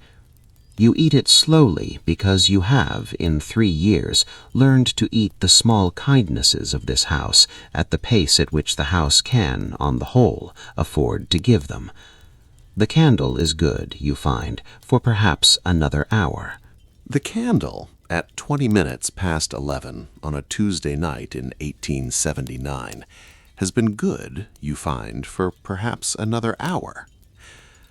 You had said so in 3 years on most Tuesday nights at 20 past 11, and the candle had on most of them been good only for 40 minutes, and you had on most of them blown it out at 5 past midnight and lain in the dark listening to the wisteria tap the window in the small, thin rhythm a wisteria taps a window in October. Tonight, the candle is going to be good for the whole hour. You know this because you have this evening set a fresh tallow into the brass holder, and because the wind is this evening gentle, and because you have folded a woolen stocking against the foot of the door, the small private trick you have learned in 3 years for keeping the schoolroom corridors cold from coming in to keep you company. The cold, on a Tuesday night in October at 11:20, does not need to come in. The cold is in the room already. It begins, very politely, to ask permission to be inside you. You are sitting on the edge of the iron bedstead, in your nightdress and your shawl and your stockings, with your feet drawn up under you. The green cloth-bound Tennyson is on your lap, unopened. You have been sitting like this for 8 minutes. You are at this hour not supposed to be there.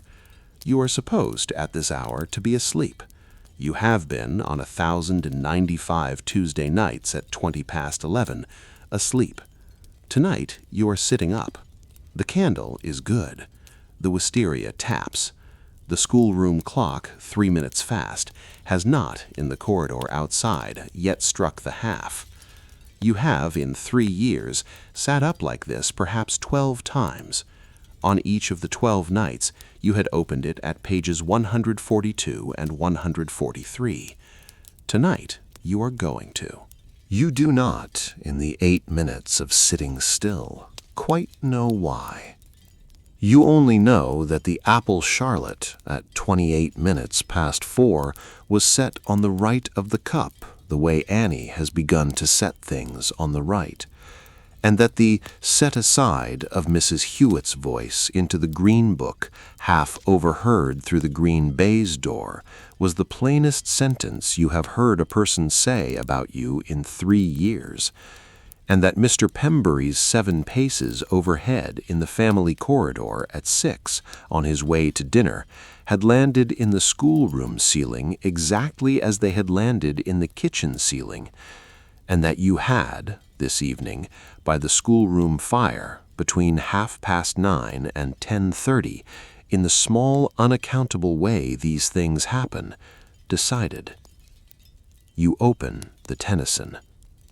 The spine cracks, very faintly, the small, dry sound a book makes when it has been closed for a long time without being closed properly. The folded letter is between pages 142 and 143, where you placed it on the night of the 18th of September, 1875, in your aunt's spare room in Winchester, by the light of a single tallow candle on a deal table by the window. The paper has yellowed, very slightly, along the fold lines. The ink, your own ink, in your own hand, has not, in 5 years and 10 months, faded. You take it out. You unfold it once. You unfold it again. You hold it in your hands. Henry. You said, in February of 1874, in the rectory garden by the espaliered pear, that if I should ever wish to be asked something, I had only to write. I am writing. I wish to be asked. I do not, in any large or any small sense, wish to be asked anything in particular. I wish only, perhaps, to be the person in this world or in some other, of whom another person, and that other person being yourself, wished to ask something. I do not, at 20, know what I wish to be asked. I think that I will not at 30 know either. I think that perhaps the wish to be asked is, in itself, the wish. I leave tomorrow for Surrey, to the first situation, which I have taken because the rectory furniture has been sold, and the debts are paid, and there is nothing for me in Winchester but my aunt's spare room, which is hers and not mine. I shall be, in Surrey, Miss Ainsworth. I shall be, you understand, Miss Ainsworth in all the small and large senses in which a young woman of 20 becomes in a country house in Surrey Miss Ainsworth. I shall not, in Surrey, be the person you walked with in the garden in the February rain. That person has, I think, already in some sense ceased. I am writing this, therefore, not to be sent. I am writing it because I wish, at 20, on the night before I leave Winchester, to have written it. I shall place it in the Tennyson you gave me on the afternoon before my father's funeral, between pages 142 and 143, which is, in the In Memoriam of 1850, the page on which the going on begins. I shall not in any year of my life post it. You will not in any year of your life read it. I hope, Henry, that you are well. I hope that you will, in time, marry. I hope that you will read this Tennyson in some other copy, on some other evening, by some other candle, and think of me as I am tonight, 20 years old, in my aunt's spare room, by a single tallow candle, in my last hours of being a person whose given name another person has, in this world, has ever spoken aloud, as if it mattered. Yours, with all such love as a person of 20 has, in her own keeping, to give. Margaret. You read it once. You read it twice. You do not weep. You fold it once. You fold it twice. You put it back between pages 142 and 143. The wisteria taps.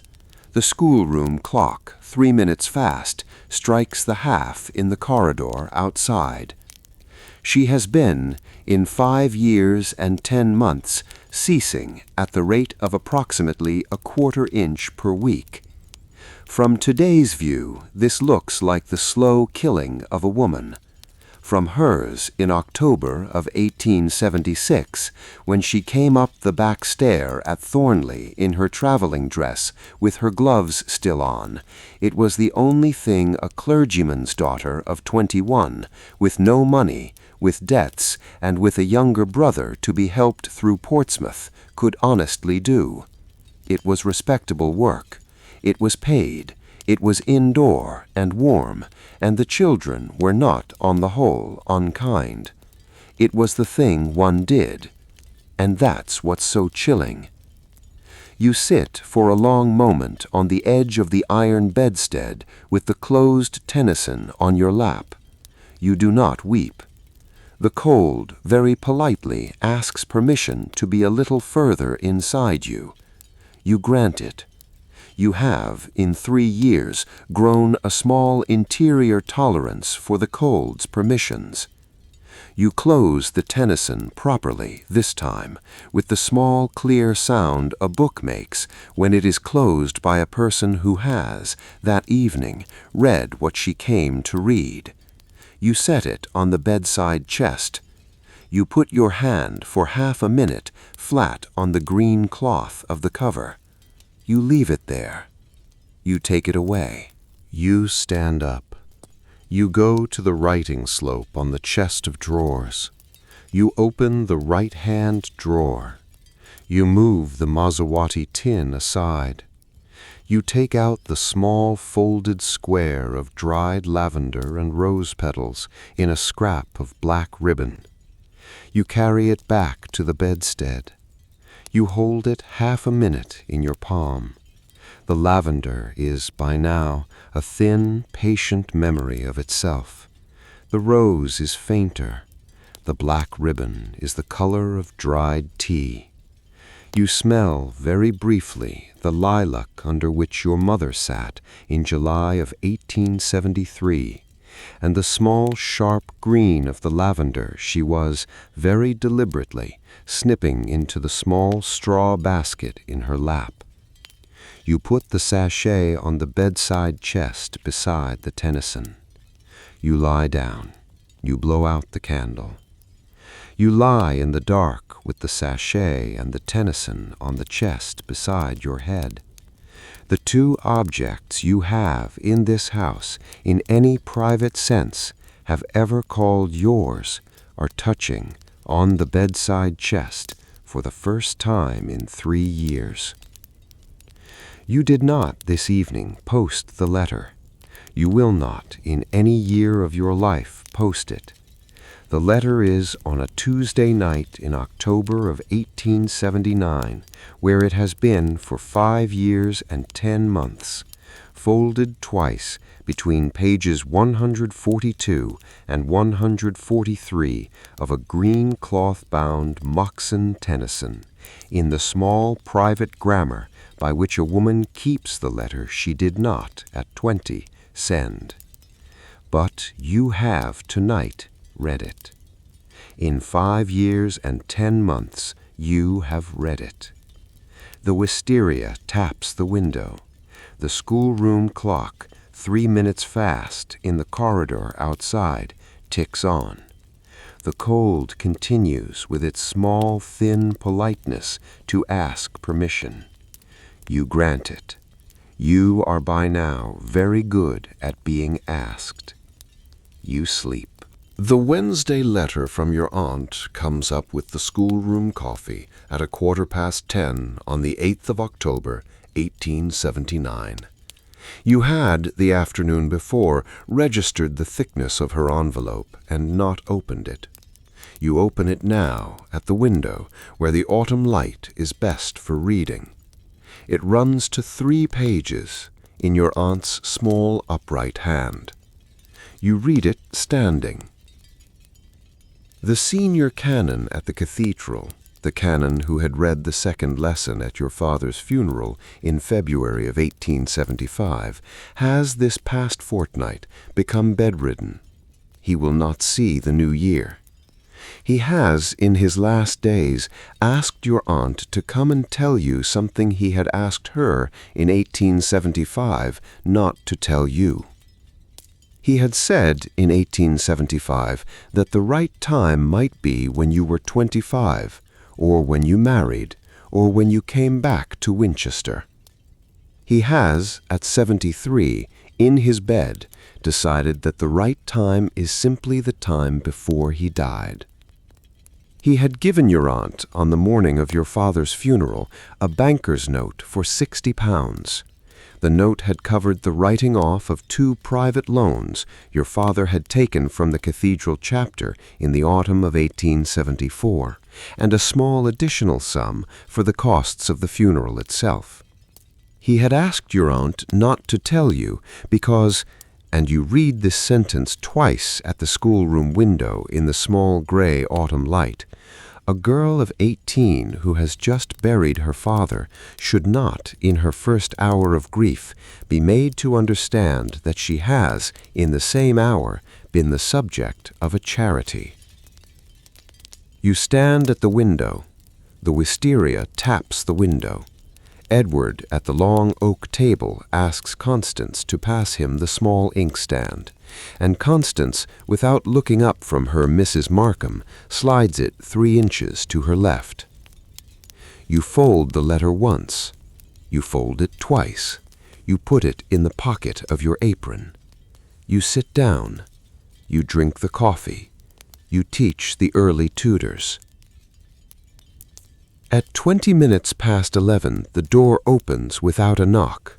It is Mrs. Pembury, who has in 3 years not come up to the schoolroom on a Wednesday morning. She is holding against her arm a small flat package in brown paper. She inclines her head a fraction. She says, "Miss Ainsworth, the linen cupboard had 2 of these, and the housekeeper assures me one is a duplicate. I thought you might use this on these cold mornings." She sets the package on the corner of the long oak table. She inclines her head a fraction. She leaves. You unwrap it after she is gone, with the children watching from the corners of their eyes, the way children watch a person opening a present they have correctly understood is not for them. It is a small, soft shawl of dark gray wool, almost new, with a narrow border of black silk. In the corner, embroidered in red thread, are the initials M.A. You fold the shawl. You set it on the back of the chair. You go back to the tutors. You do not, in front of the children, put it on. At 12:28, after the children have gone down to luncheon, Constance comes back up the family stair alone. She is in her morning dress. She has in her hand a small folded piece of stiff white paper. She knocks. She does not, even though the schoolroom door is a door one opens, come in until you say, "Yes, Constance." She comes in. She crosses to the long oak table. She sets the small folded paper on the corner nearest your chair. She says very quietly, "Miss, I pressed it in the botanical garden in the library. It is violet. Adelaide picked it in May. I had thought you might wish to have it." You say, "Thank you, Constance."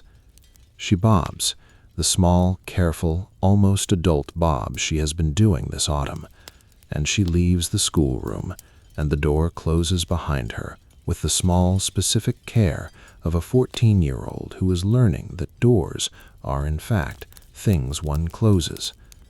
You sit alone at the long oak table. You take the small folded paper. You open it. The pressed violet, almost black with 5 months of pressing, lies in the center. It is dry. It is whole. It smells very faintly of nothing at all, in the small, specific way pressed flowers do not, after May, smell of anything anyone remembers. You sit for a long moment with the violet in front of you. In your apron pocket is a folded letter from Winchester. On the back of the chair is a small dark gray shawl with your initials in red thread. On the corner of the long oak table, on a small folded piece of stiff white paper, is a violet.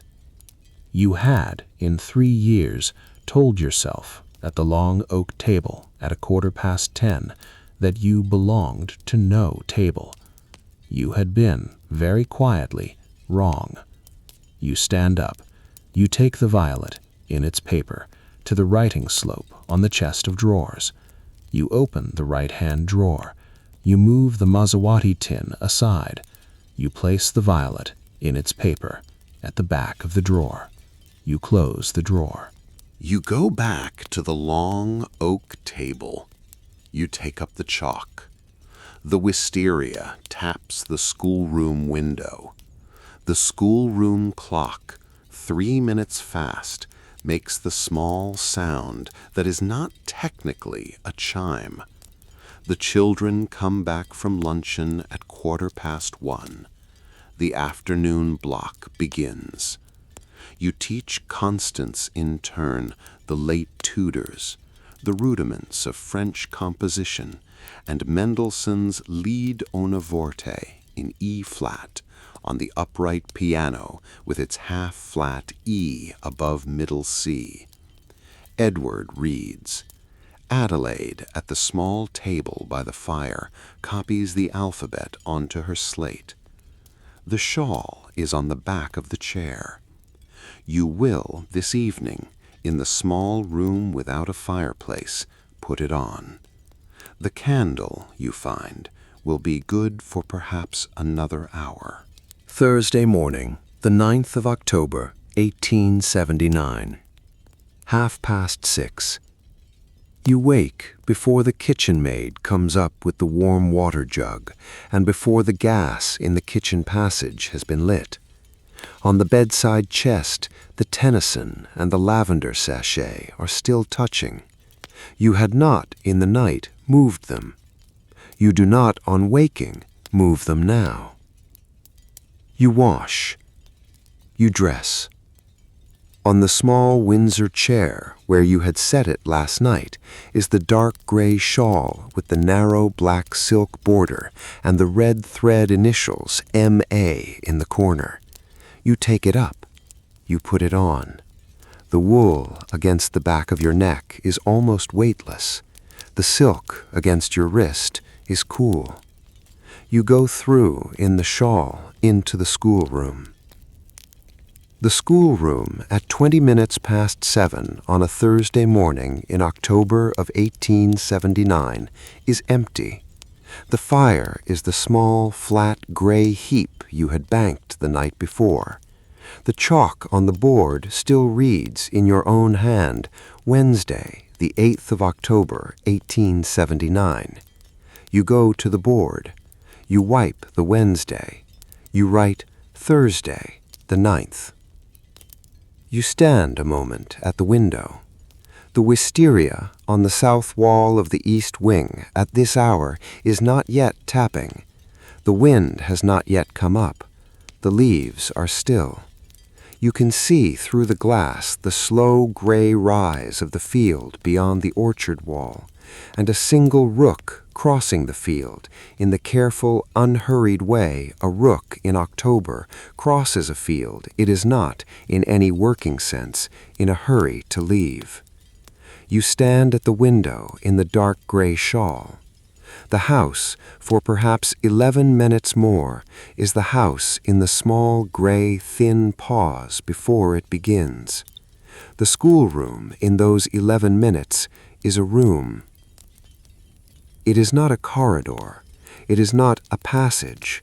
It is not, this morning, the place between rooms in which 1,095 other mornings have, in 3 years, passed. It is, with 4 walls and a window and a fire and a long oak table and an upright piano and a board with chalk on it and a chair with a dark gray shawl draped until a minute ago across its back. It is a room. You go to the chair you have not in 3 years thought of as yours. You sit in it.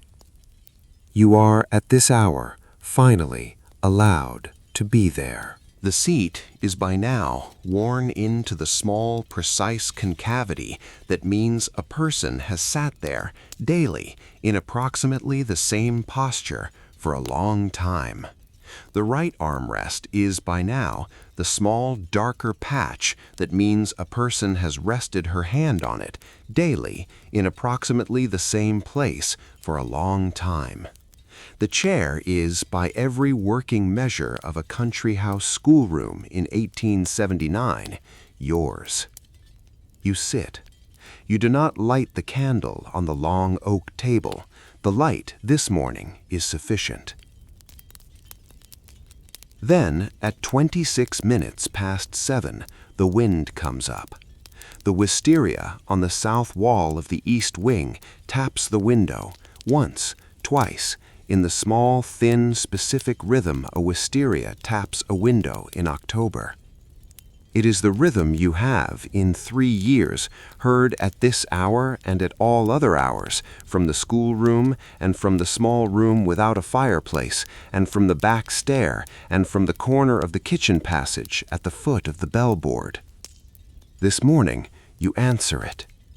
You answer it not in words. You answer it by sitting in the chair, in the shawl, in the room that is, for perhaps 8 minutes more, a room. The wisteria stops after a moment, asking. It has, perhaps, in 3 years, been waiting for an answer.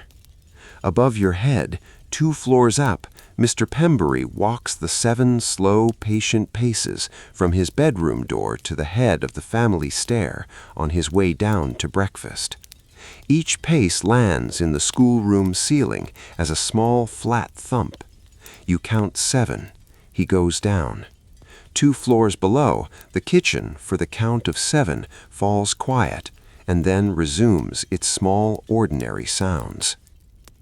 On the bell-board in the kitchen passage, the cream paint behind the schoolroom plate is, at this hour, still smooth. You stand up. You stand up from the chair that is yours, in the shawl that is yours, in the room that is this morning, briefly, yours. You go to the board. You take up the chalk. The schoolroom door in a minute will open. Constance will come in first in her morning dress, and Edward will follow, and Adelaide will be last. The schoolroom will be at 7:45, a corridor between rooms again. The wisteria will tap. The school clock, 3 minutes fast, will gain a further 3 minutes. But for 1 more minute, before any of that, You stand at the board, in the dark gray shawl with the red thread initials in the corner, with the chalk in your hand, in a room. The candle, you find, will be for perhaps another hour. You set the chalk down. You are ready. 147 years later, on a wet Thursday morning in November of 2026, in the reading room of the Hampshire Record Office in Winchester, an archivist sets a small gray archive box on the long oak table by the south window.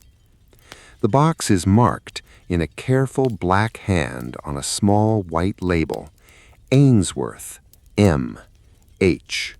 Governess, 1876 to 1881.